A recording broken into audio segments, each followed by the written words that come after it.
Oi gente, tudo bem com vocês? Hoje eu vim aqui tomar um cafezinho com vocês e conversar um pouco sobre a gamificação do trânsito.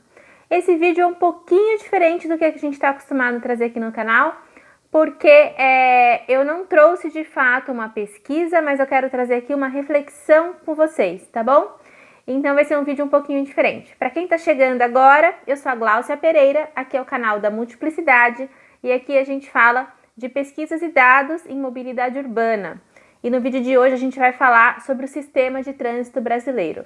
O que me motivou a fazer esse vídeo foi o PL 3267, que foi aprovado, que foi chamado de PL da morte, que aumenta o número de pontos no sistema do Código de Trânsito Brasileiro, o sistema que dá permissão para as pessoas poderem dirigir no país, tá bom? Vamos lá então tomar esse café e falar um pouquinho do que seria tudo isso de gamificação. A palavra gamificação eu acabei de descobrir, ela em português pode ser chamada de ludificação, que significa de tornar lúdico. E ela também define-se como as técnicas de design de jogos que utilizam mecânicas de jogos e pensamentos orientados para enriquecer contextos normalmente não relacionados a jogos, tá? Então, só explicando aqui, no Código de Trânsito Brasileiro, no CTB, a partir do artigo 161, que está lá no capítulo 15 do Código, que chama das infrações, o Código começa a dizer se cada tipo de infração é leve, média, grave ou gravíssima, e a leve vale 3 pontos, a média 4, a grave 5 e a gravíssima 7. E aí, todo o trânsito, então, se baseia nessa questão da permissão de dar a CNH, a Carteira Nacional de Habilitação para as pessoas, baseadas nessa pontuação que em vigência estava 20 pontos por ano, e a partir da primeira infração cometida pela pessoa, e agora está passando aí para 40 pontos por ano. Vamos lá, eu queria trazer aqui para vocês primeiro, fazer uma pausa na mobilidade e explicar para vocês o que é um sistema de pontuação. O sistema de pontuação, ele pretende medir algo que você quer medir. Você não sabe direito o que você quer medir, então você cria mecanismos, você cria esses pontos para dizer se o que você quer saber, você vai saber a partir dessas medidas, tá? E eu quero trazer aqui para vocês 2 exemplos de esportes para vocês entenderem esse paralelo. Então, a gente tem, por exemplo, o vôlei, que é um esporte que a cada momento da partida você tem um ponto, né? O sistema de medida ele é curto, então você mede todas as coisas que estão sendo feitas durante o jogo, né? Então, saca, vai, a bola cai no chão, marca o ponto, para uma, para outra. Você vai fazer esse sistema de pontos e depois você fecha isso também em sets e tem lá, num jogo, os 2 times fazem muitos pontos e tem lá um sistema de medida. No outro extremo, temos o futebol, que é um esporte que o sistema de pontos ele é muito fraco. Ele é um sistema de pontos baseado no gol, que em estatística a gente pode dizer que é um evento raro, né? Então, você pode ver um jogo de futebol e ter de 90 minutos e ter tipo 1, 2 gols, enfim. É um sistema que mede pouco o que está acontecendo ao longo do jogo. Então, jogando fora toda a cultura do futebol do país, o que acontece é que, geralmente, no final de jogo de futebol, você pode ouvir pessoas dizerem: o time A jogou melhor, mas perdeu.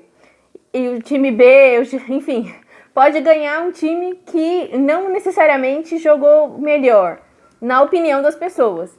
E no caso do vôlei e de outros esportes também, o sistema de pontuação reflete mais próximo da realidade do que aconteceu. Então, você não chega no final de um jogo de vôlei e fala: o time A jogou melhor, mas perdeu. Tipo, isso não acontece, entendeu? E isso, né, claro, tem todo um contexto do esporte, mas o sistema de pontuação tem muito a ver com isso. Feita essa pausa, vamos voltar então para o sistema de trânsito, que é a grande pergunta que eu quero fazer aqui nesse vídeo para vocês. Como eu não trouxe aqui uma pesquisa para fazer isso com vocês, vocês vão ter essa tarefa, tá?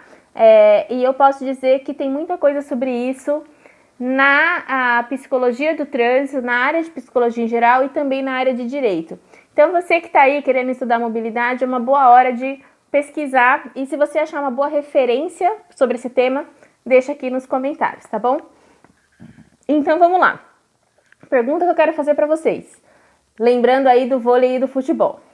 O sistema de trânsito mede o que ele quer medir?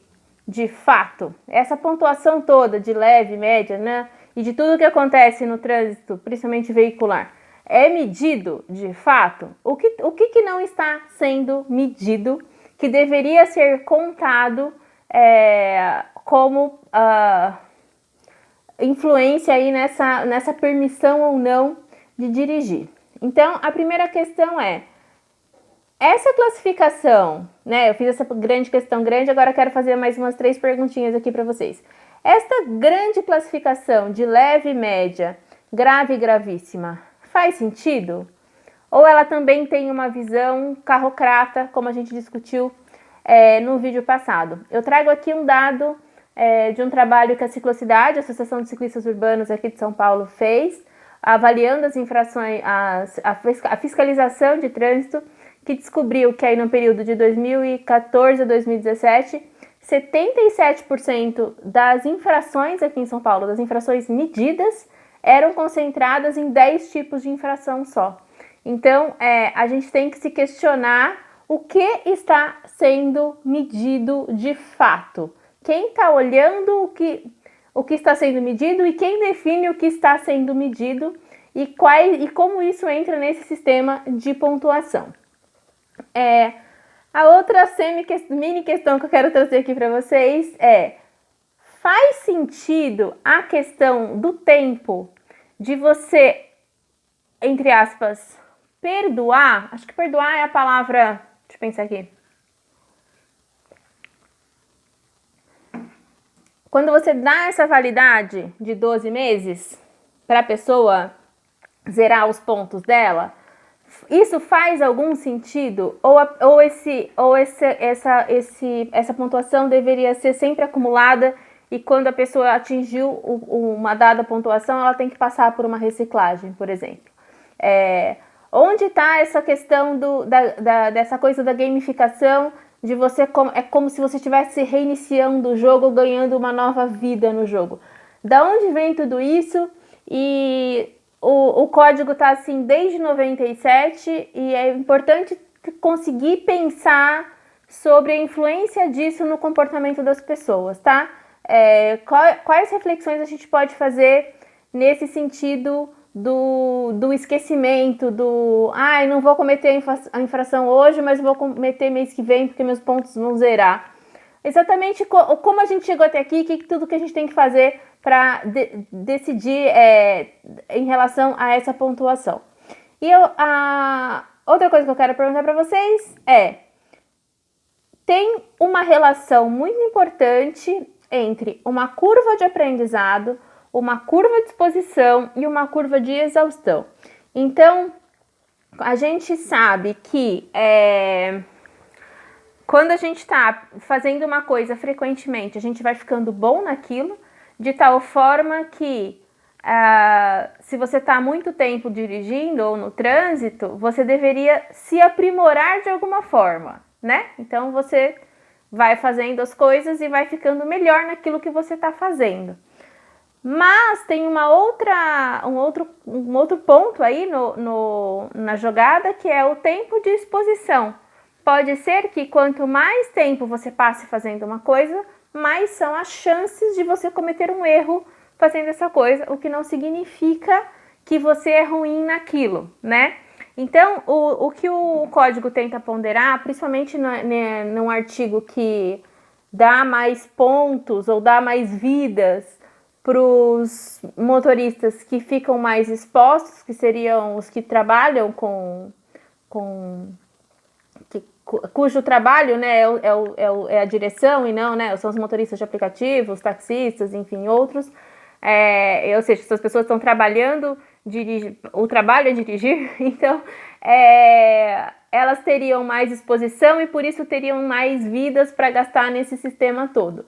O que, por outro lado, tem que ser descontado da curva de aprendizado, né? Porque já que elas estão dirigindo e são motoristas profissionais, elas deveriam cometer menos erros, enfim. Então, você tem que cruzar essas duas curvas estatísticas que eu agora aqui venho fazer uma provocação de uma terceira curva, que seria a curva da exaustão, né? Porque você pode estar saber bem fazer o que você faz, você está exposto, mas a sua performance, o seu desempenho varia se você está muito cansado, e a gente sabe que o trânsito é extremamente estressante e essas pessoas estão expostas também a vários tipos de problemas de relacionamento com pessoas, problemas psicológicos que faz você ter esse desgaste maior, mais questões de sono, enfim, a gente sabe que é um sistema bem ruim de se medir mesmo.